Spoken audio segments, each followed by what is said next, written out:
Have you ever looked someone in the eyes and realized they don't see your worth? That gut punch moment when someone talks over you, laughs at your ideas, or treats you like you don't matter.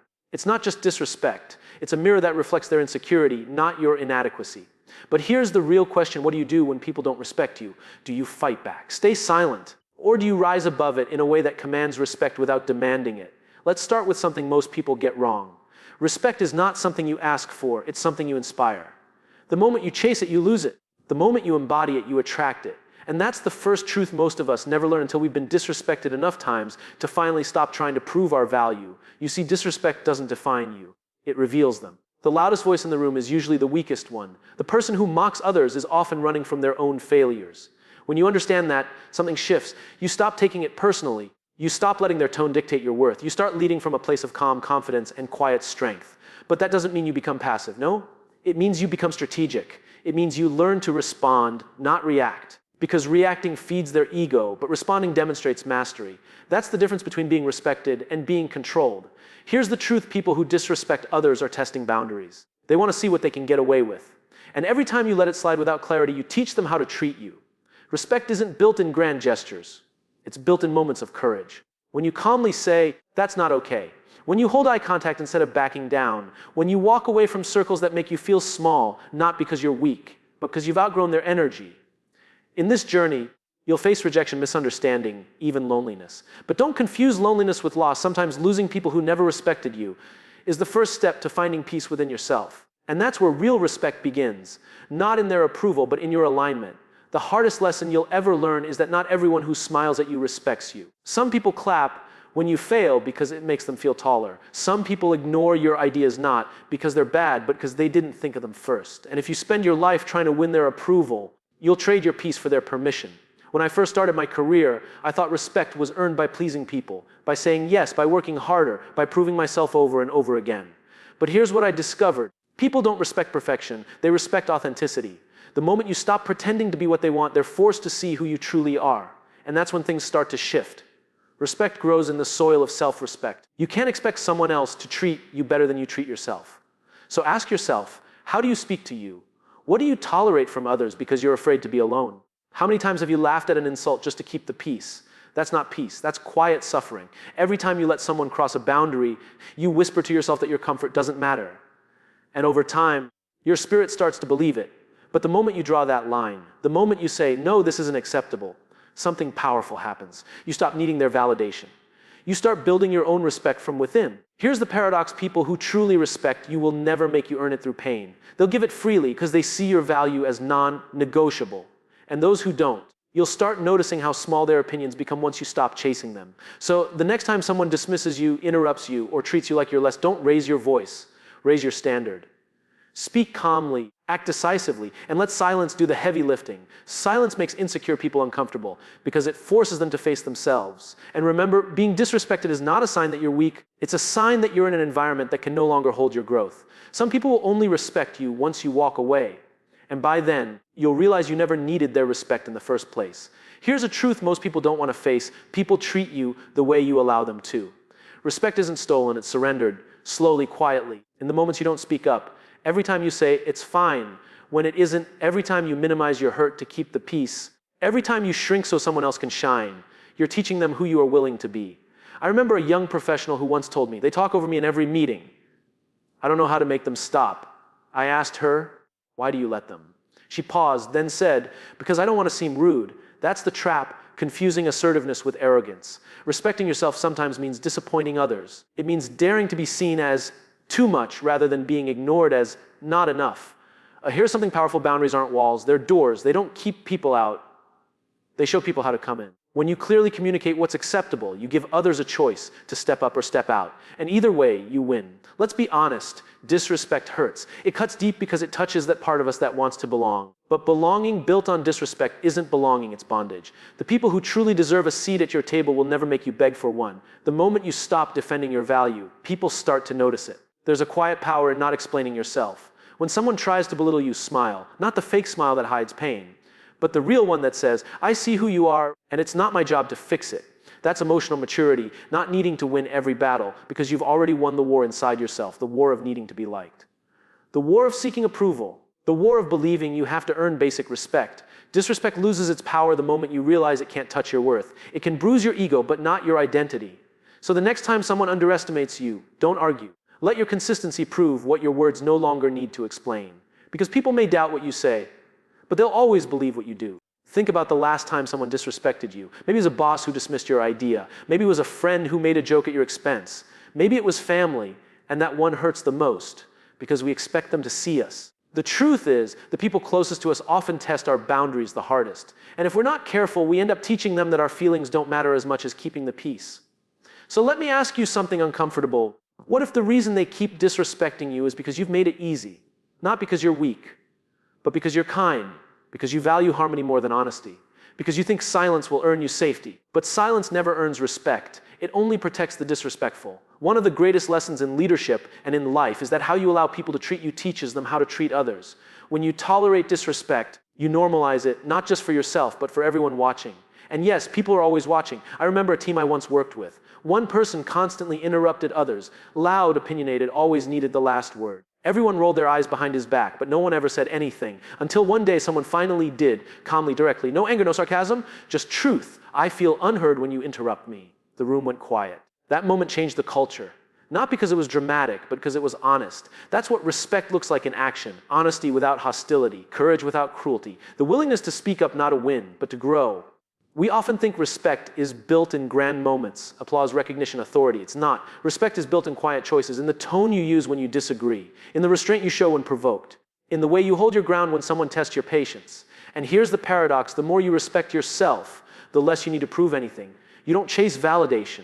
You don't fight every insult. You don't demand acknowledgement. You become unshakable because real power isn't loud, it's calm, it's grounded, it's the quiet confidence that says, I know who I am, even when you don't. That's how leaders are made, not in titles, but in the way they respond when disrespected. Respect isn't something you beg for. It's something you build piece by piece through the way you carry yourself. But here's what most people don't realize: confidence isn't loud. It doesn't walk into a room and shout, look at me. It walks in quietly and says, I belong here. And that shift from proving to belonging is where true self-respect begins. When people don't respect you, your instinct might be to prove them wrong, to work harder, speak louder, show them what they missed. But that only gives them control. They decide your pace. They define your worth. And you end up running a race you can never win because their validation was never yours to chase in the first place. The most powerful response to disrespect is progress. It's showing up not to impress them, but to honor yourself. It's choosing to grow so tall that their opinion can't reach you anymore. When they expect you to break, you build. When they expect you to react, you rise. When they expect you to crumble, you create. I once knew a man who was constantly underestimated, overlooked for promotions, ignored in meetings, even mocked for being too quiet. Instead of arguing, he listened. He learned. He improved. And one day, when the company needed someone dependable to lead a major project, guess who they called? The man no one respected, until they needed someone they could trust. That's the thing about respect: it finds its way to those who earn it through patience and consistency. You can't demand it. You attract it by becoming so good, so dependable, so aligned with your values that ignoring you becomes impossible. So when someone disrespects you, don't waste your energy on revenge. Use that energy to refine yourself. Become so intentional, so focused, that your growth itself becomes your response. Because growth is the most silent and devastating form of revenge. And here's what you'll discover over time: the people who once dismissed you will start looking up to you. Some will even ask for your advice. That's not the time to gloat. That's the time to lead. Because respect gained through bitterness is temporary, but respect earned through character is unshakable. You don't need everyone to respect you. You just need to respect yourself enough that their lack of it doesn't shake you. There's a moment, right after someone disrespects you, when your heart races and your mind screams, say something. You feel that surge of anger, the sting of injustice, and you want to fight back. But that moment right there is where respect is either built or broken.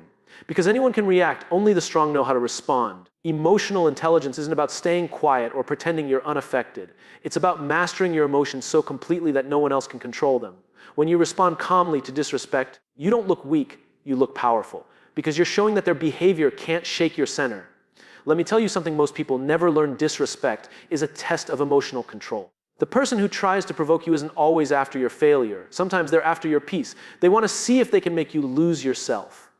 When you refuse to take the bait, you show them something they don't expect: strength without noise. I remember a conversation between two leaders. One was loud, forceful, always trying to dominate. The other was composed, listening, calm. The loud one said, "Why don't you ever fight back?" The calm one smiled and said, "Because my respect isn't up for negotiation." That's leadership. That's power. See, the goal isn't to silence people who disrespect you. It's to silence the voice in your head that believes them. Once you master that, you become untouchable. You stop being controlled by how people treat you and start being guided by how you treat yourself. Here's the shift. Instead of thinking, they disrespected me, start thinking they revealed who they are. That simple mindset changes everything. It takes you from victim to observer, from reaction to reflection. And reflection is where wisdom lies. You can't stop people from being rude, insecure, or unkind, but you can decide what their behavior means to you. You can choose to respond with empathy instead of ego. You can choose to protect your peace instead of proving your point. And when you do that, when you remain calm in the face of chaos, people notice. Not because you shouted the loudest, but because you stood the tallest. That's emotional intelligence. That's what earns respect that lasts longer than any argument ever could. Respect isn't something you demand, it's something you demonstrate day after day through your consistency. People don't follow titles, they follow examples. They don't remember what you say when everything is easy. They remember how you act when everything is falling apart. That's when true respect is built, not in calm waters, but in the storm. When you handle disrespect with composure, people watch you more closely than you think. They notice how you keep your tone steady, how you don't rush to defend yourself, how you continue doing your work with quiet excellence. That's how leaders emerge. Not by fighting for recognition, but by standing firm in their values when no one's clapping. Consistency is a form of strength most people overlook. Anyone can be respectful once, few can do it daily, especially under pressure. The way you treat people who can't benefit you says more about your character than any speech you give. And when others realize your respect isn't conditional, that it doesn't depend on how they treat you, that's when they begin to respect you for real. But here's the irony: consistency will test you. People will mock it. They'll call you too serious, too kind, too calm. But remember, those words usually come from people who don't understand discipline. Respect built on consistency isn't about perfection. It's about integrity. It's about choosing your principles over your pride. I once met a manager who never raised his voice ever. No matter how heated things got, he stayed calm. I asked him how he did it. He said, "If I lose my temper, I give them permission to lose theirs too." That's leadership. It's not about control, it's about example. When you embody the respect you expect, you teach people how to behave around you. And over time, something amazing happens. Even the ones who once disrespected you start adjusting their tone, their words, their attitude. Not because you forced them, but because you modeled a better way. Respect is contagious when it's consistent. You don't have to demand it. Just live it, breathe it, and stand by it. People eventually catch up. Because the truth is, respect doesn't come from being liked. It comes from being reliable. From being the person others can trust to stay grounded when everything else feels unstable. That's how real influence begins. Every moment of disrespect carries a hidden invitation. The chance to grow stronger, wiser, more grounded. The truth is, people who disrespect you are often the greatest teachers you never ask for. They reveal your triggers. They expose the places where your confidence still wavers. They force you to decide whether you'll stay small or rise above. Growth rarely feels good. It doesn't come wrapped in applause or validation. Sometimes it arrives in the form of criticism, doubt, or silence. But when you use those moments as mirrors instead of wounds, you begin to see yourself differently. You stop asking, "Why don't they respect me?" and start asking, "What can I learn from this?"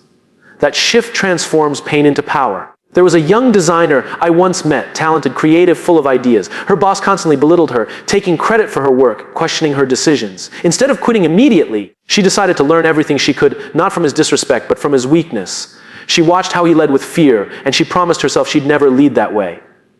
Years later, when she started her own company, her employees adored her. Why? Because she treated them the exact opposite of how she'd been treated. Disrespect taught her what respect really looks like.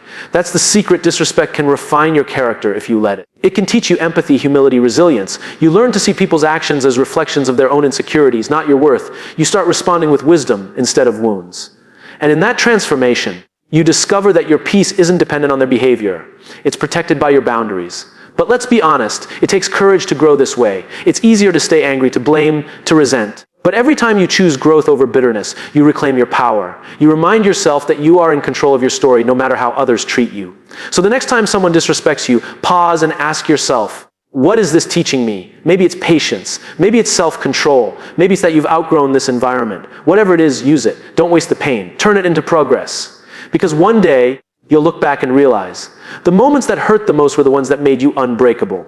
There comes a moment when you stop asking people to treat you right, and you start showing them how. That's not arrogance, that's awareness. You realize that the way you carry yourself, the way you walk into a room, the way you look someone in the eye without fear, it all communicates something louder than words, "I respect myself." And when you do, the world begins to adjust. Disrespect loses its power when you stop reacting to it. You begin to see it for what it is: noise, temporary, small. People who thrive on putting others down are driven by emptiness. Their need to control, to belittle, to prove themselves is born from insecurity. And you don't owe them your reaction. You owe yourself your peace. It's not your job to fix people who don't respect you. It's your job to protect your energy from them. Some people can't hear you until they lose access to you. So stop explaining yourself to those committed to misunderstanding you. Let your distance say what your words can't. You don't need to slam the door. Just stop standing in the doorway waiting for them to see your value.